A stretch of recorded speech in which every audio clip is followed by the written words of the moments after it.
Bonjour, je vous propose aujourd'hui d'entrer dans l'univers du poète Francis Ponge à partir de l'analyse linéaire du poème Le Pin, extrait du Parti pris des choses.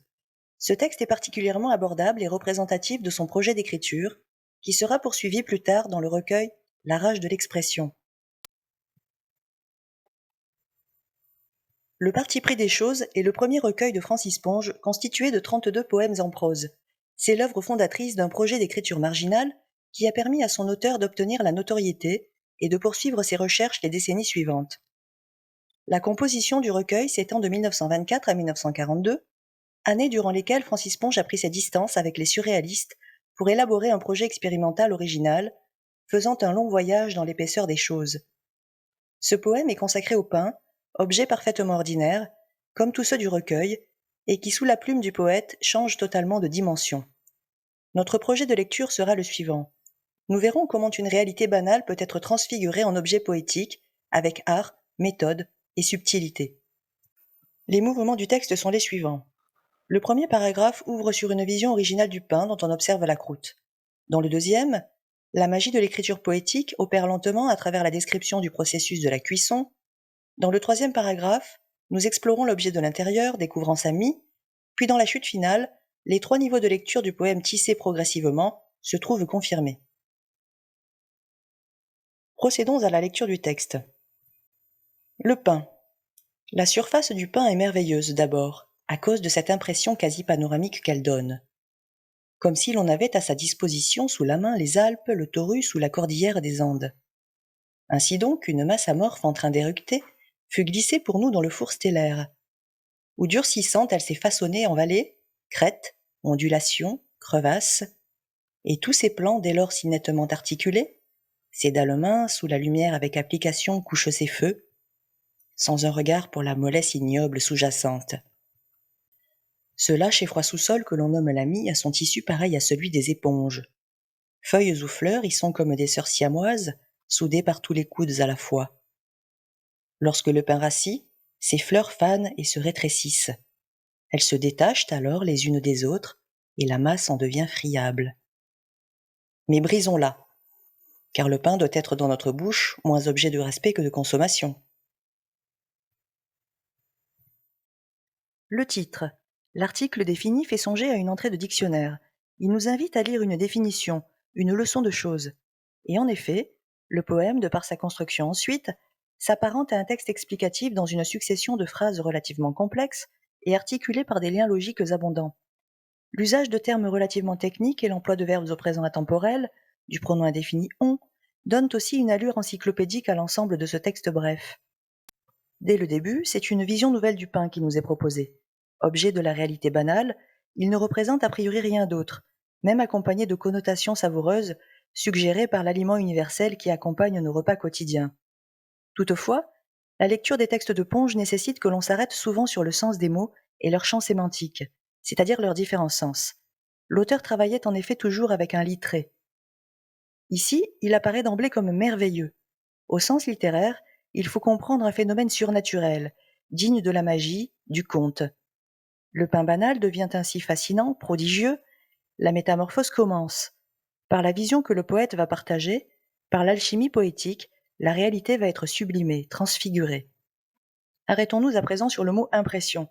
Il fait référence à la fois à la dimension psychologique, la sensation, mais aussi à l'imprimerie. Le pain est imprimé par le biais du poème. Et à l'art, l'impressionnisme, annonçant l'esthétisation du sujet. Ensuite, panoramique, introduit une nouvelle réflexion sur l'origine et le sens des mots. On peut entendre pan, faisant référence à panis, le pain en latin, mais surtout il faut le décomposer en pan oramique, pan signifiant tout et orao, voir en grec. Ainsi, le pain prend une dimension cosmique. L'infiniment petit, la miche de pain, permet de voir l'infiniment grand. La vision du poète permet de franchir toutes les limites spatiales. Le champ lexical de la géographie continue d'être développé avec l'évocation de chaînes de montagnes célèbres sur plusieurs continents. On s'étonnera peut-être de la présence du Taurus, bien moins connu, évoqué par les auteurs latins tels que Virgile ou Sénèque. Cette mention permet aussi de dépasser les limites du temps, d'associer aussi des références populaires à une autre plus savante, renforçant l'idée qu'il faut dans cette démarche accéder à une totalité, à l'universalité, C'est tout un monde que le poète recrée à partir du pain.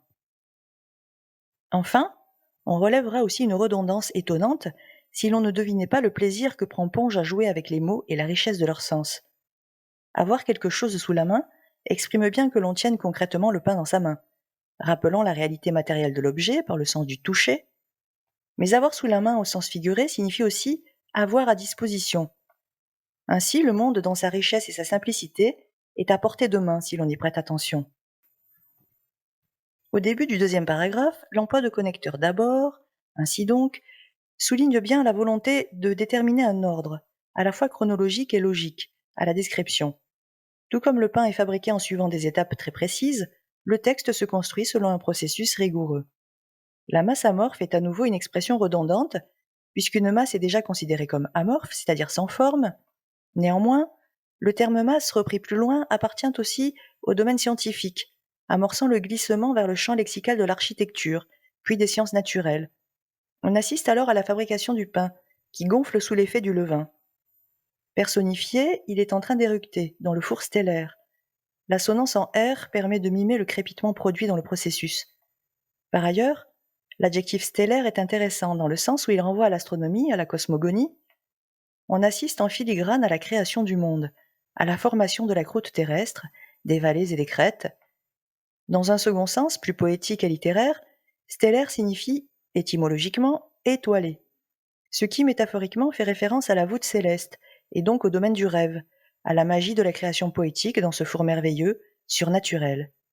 La fabrication du pain, comme celle du texte, relève d'un travail minutieux d'architecte, qui procède avec application, agençant dalles et plans du sous-sol au toit, mais l'écriture du poème révèle un regard de cinéaste également. Les termes panoramique, plan, lumière, feu, regard font référence à cet univers, soulignant l'acuité de la vision du poète, sensible aux détails et au mouvement de l'objet. Les déterminants démonstratifs C, ou déictiques, traduisent aussi le fait que le poète nous invite à partager sa vision. Ensuite, les seuls verbes au passé ici, fut glissé et s'est façonné, renvoient à des temps anciens. Puisque la fabrication du pain est aussi la métaphore de la création du monde, créé pour nous, c'est aussi la création biblique, la Genèse, qui est suggérée ici. Encore un autre niveau de lecture, donc. En fin de paragraphe, on peut supposer que par un effet visuel, le tiret représente la dalle qu'est la croûte, et permet de pénétrer dans un univers souterrain, caché, moins lumineux. Les termes moraux, péjoratifs, en bleu-vert ici, permettent de prolonger la personnification de la mie. Cachée par la croûte merveilleuse, la mie est méprisée. Sans un regard pour elle, le poète nous la fait découvrir. Le troisième paragraphe lui est consacré. L'allitération en S contribue à renforcer l'idée de dissimulation associée à la mie, comme si elle était sournoise. On peut s'interroger sur cette dévalorisation apparente de la mie.